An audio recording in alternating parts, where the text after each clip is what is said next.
Assalamualaikum warahmatullahi wabarakatuh. Saya Susi Arianti dari kelompok 1 akan membahas tentang analisa strategi bersaing. Strategi bersaing adalah menghubungkan perusahaan dengan lingkungan. Analisis lingkungan adalah suatu proses yang direncanakan strategi untuk memantau sektor lingkungan dalam menentukan peluang atau ancaman terhadap perusahaan. Di era globalisasi ekonomi, Indonesia pada saat ini mengalami banyak kendala, terutama dengan munculnya masyarakat ekonomi ASEAN atau bisa dibilang MEAN. Membuat produk lokal negara Indonesia harus mampu untuk bersaing dengan produk asing. Secara ringkas, masyarakat ekonomi ASEAN berisi beberapa hal yang diperlakukan di pasar ASEAN, yaitu yang pertama ada arus bebas barang, yang kedua ada arus bebas jasa, yang ketiga ada arus bebas tenaga kerja terampil, dan yang terakhir ada arus bebas investasi.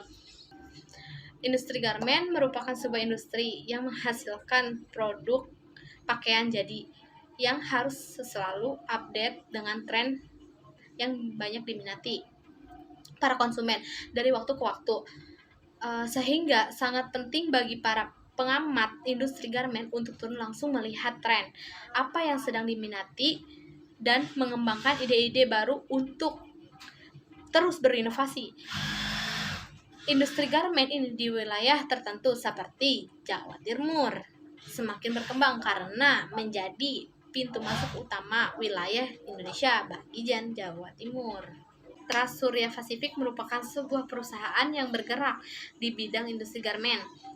Produk yang ditawarkan berupa atasan seperti kemeja, blus, dan lain-lain, jaket dan celana jeans untuk pria dan wanita.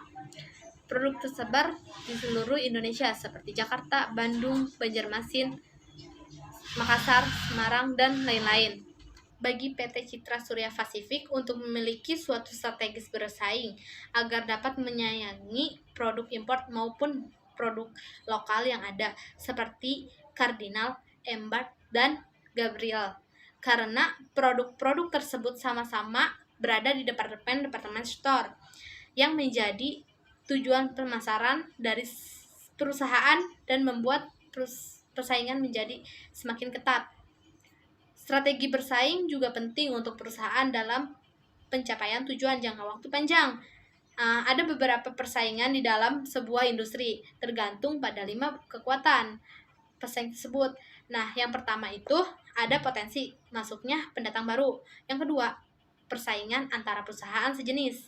Yang ketiga, potensi pengembangan produk pengganti. Nah, yang keempat, daya tawar pembeli. Untuk yang terakhir ini ada daya tawar pemasok. Nah, untuk selanjutnya saya bisa alihkan ke tim saya ya. Saya akan melanjutkan presentasi dari teman saya, yaitu fungsi-fungsi dasar manajemen produksi. Proses-proses menyangkut desain sistem produksi fisik termasuk pilihan teknologi, tata letak fasilitas, analisis alur proses, lokasi fasilitas, pengendalian proses, dan analisis transportasi. Kapasitas menyangkut penentuan tingkat output yang optimal bagi organisasi, tidak terlalu banyak dan tidak terlalu sedikit, termasuk peramalan, perencanaan fasilitas, perencanaan agregat, penjadwalan, perencanaan kapasitas, dan analisis antrian. Persediaan menyangkut pengelolaan tingkat bahan baku mentah, proses pengerjaan, dan barang jadi termasuk apa yang hendak dipesan, kapan memesan, berapa banyak pesanan, dan penanganan bahan. Angkatan kerja berkaitan dengan pengelolaan tenaga kerja terampil, tidak terampil, klerikal, dan manajerial. Terdapat beberapa faktor yang mempengaruhi perlunya pelatihan dan pengembangan di dalam perusahaan, yaitu untuk membantu karyawan dalam meningkatkan pengetahuan, kemampuan, dan sikap terhadap suatu pekerjaan. Penilaian kinerja terhadap kinerja mempengaruhi faktor kemampuan dan faktor motivasi, sehingga penilaian kinerja digunakan sebagai alat dalam berbagai keputusan seperti dasar pembayaran upah, gaji, dan bonus, alat dalam pengawasan penugasan pekerjaan, alat dalam pemberian nasihat kepada karyawan, alat dalam mempertimbangkan program pelatihan, dan lainnya. Kompensasi merupakan proses administrasi, upah atau gaji yang melibatkan pertimbangan atau keseimbangan perhitungan.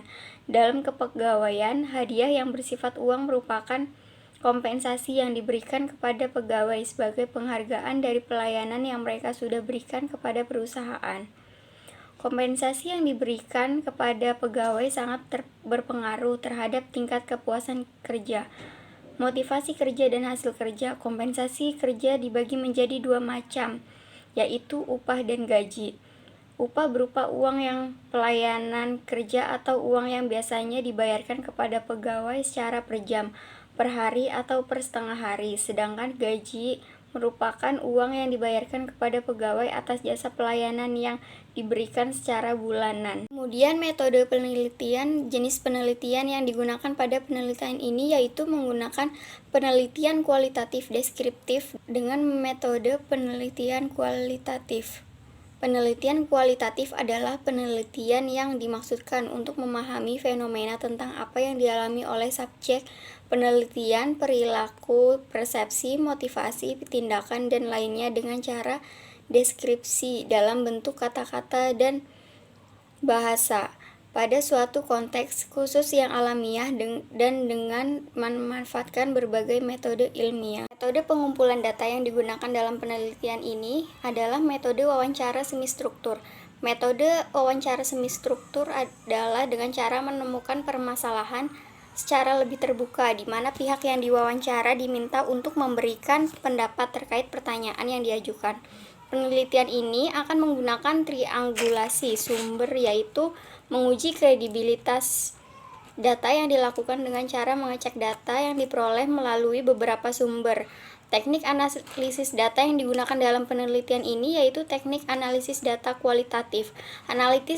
Analisis data kualitatif yaitu mendeskripsikan fenomena, mengklarifikasikannya dengan melihat bagaimana konsep-konsep yang muncul berkaitan satu sama lain. Dalam penelitian ini, analisis data yang digunakan adalah 1. Mendeskripsikan seluruh data dari berbagai sumber. Mendeskripsikan seluruh data yang diperoleh yaitu wawancara, pengamatan yang sudah dituliskan dalam catatan lapangan, dokumen pribadi, dokumen resmi, gambar, foto, dan sebagainya. Yang kedua yaitu mereduksi data, berarti merangkum, memilih hal-hal pokok, memfokuskan pada hal-hal yang penting, dicari tema dan polanya. Data yang telah diredukasi akan memberikan gambaran yang lebih jelas dan mempermudah untuk melakukan pengumpulan data selanjutnya dan mencarinya bila diperlukan. Yang ketiga yaitu kategorisasi, yaitu menyusun kategori dengan memilah-milah setiap satuan ke dalam bagian-bagian yang memiliki kesamaan. Setiap kategori diberi kode atau melakukan coding pada hasil dari seluruh proses penelitian.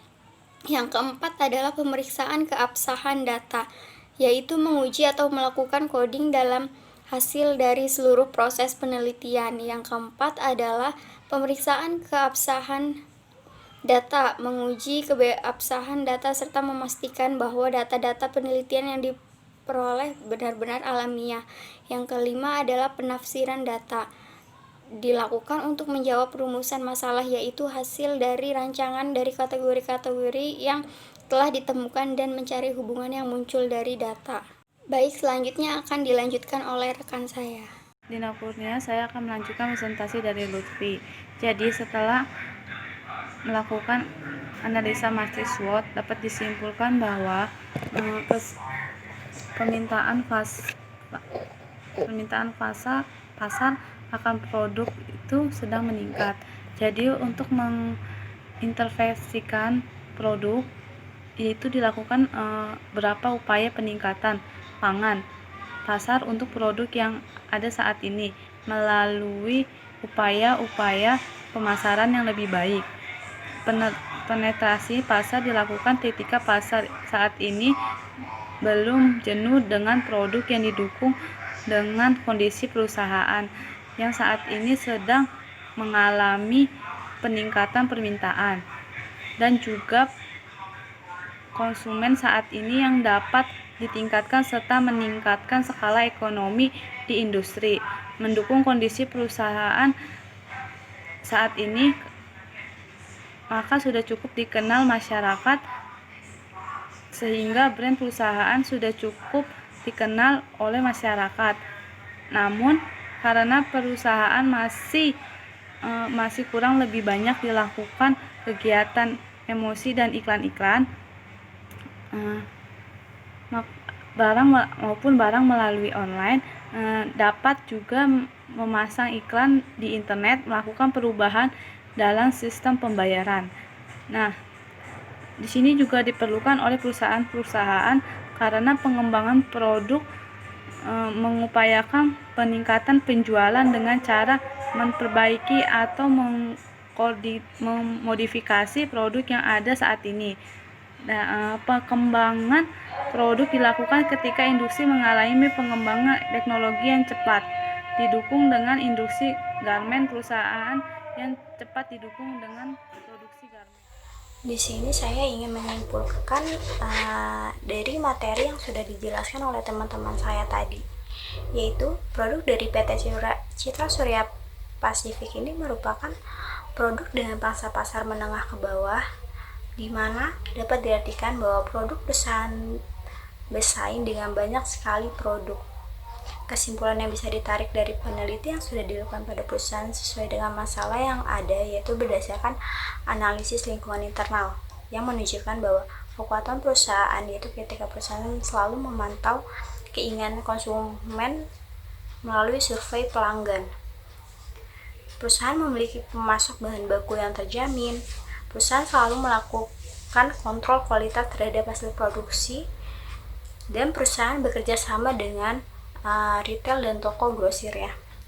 Dan berdasarkan analisis lingkungan eksternalnya menunjukkan bahwa perusahaan tersebut memiliki peluang karena pertumbuhan di industri garmen ini tuh sangat bagus gitu. Dilihat dari minat masyarakatnya akan fashion yang selalu ada dan selalu berubah-ubah mengikuti perkembangan zaman, membuat permintaan akan produk terus meningkat didukung dengan banyaknya retail dan toko grosir yang ada di dalam industri garmen ini. Jadi saran yang bisa diberikan peneliti kepada PT Citra Surya Pasifik ini adalah membenahi sistem payment ya, karena agar tidak terlalu banyak yang menumpuknya piutang gitu. Terus sehingga perusahaan ini memiliki cadangan untuk pengembangan usahanya. Terus yang kedua, perusahaan diharapkan terus melakukan promosi baik langsung dan tidak langsung. Contoh seperti kalau tidak langsung itu mempromosikannya itu di media seperti internet, radio, pamflet, dan lain sebagainya. Terus yang ketiga itu terus melakukan perhitungan untuk pengeluaran dan pemasukan agar kas di perusahaan tersebut tuh seimbang gitu. Jadi sekian kesimpulan dari saya.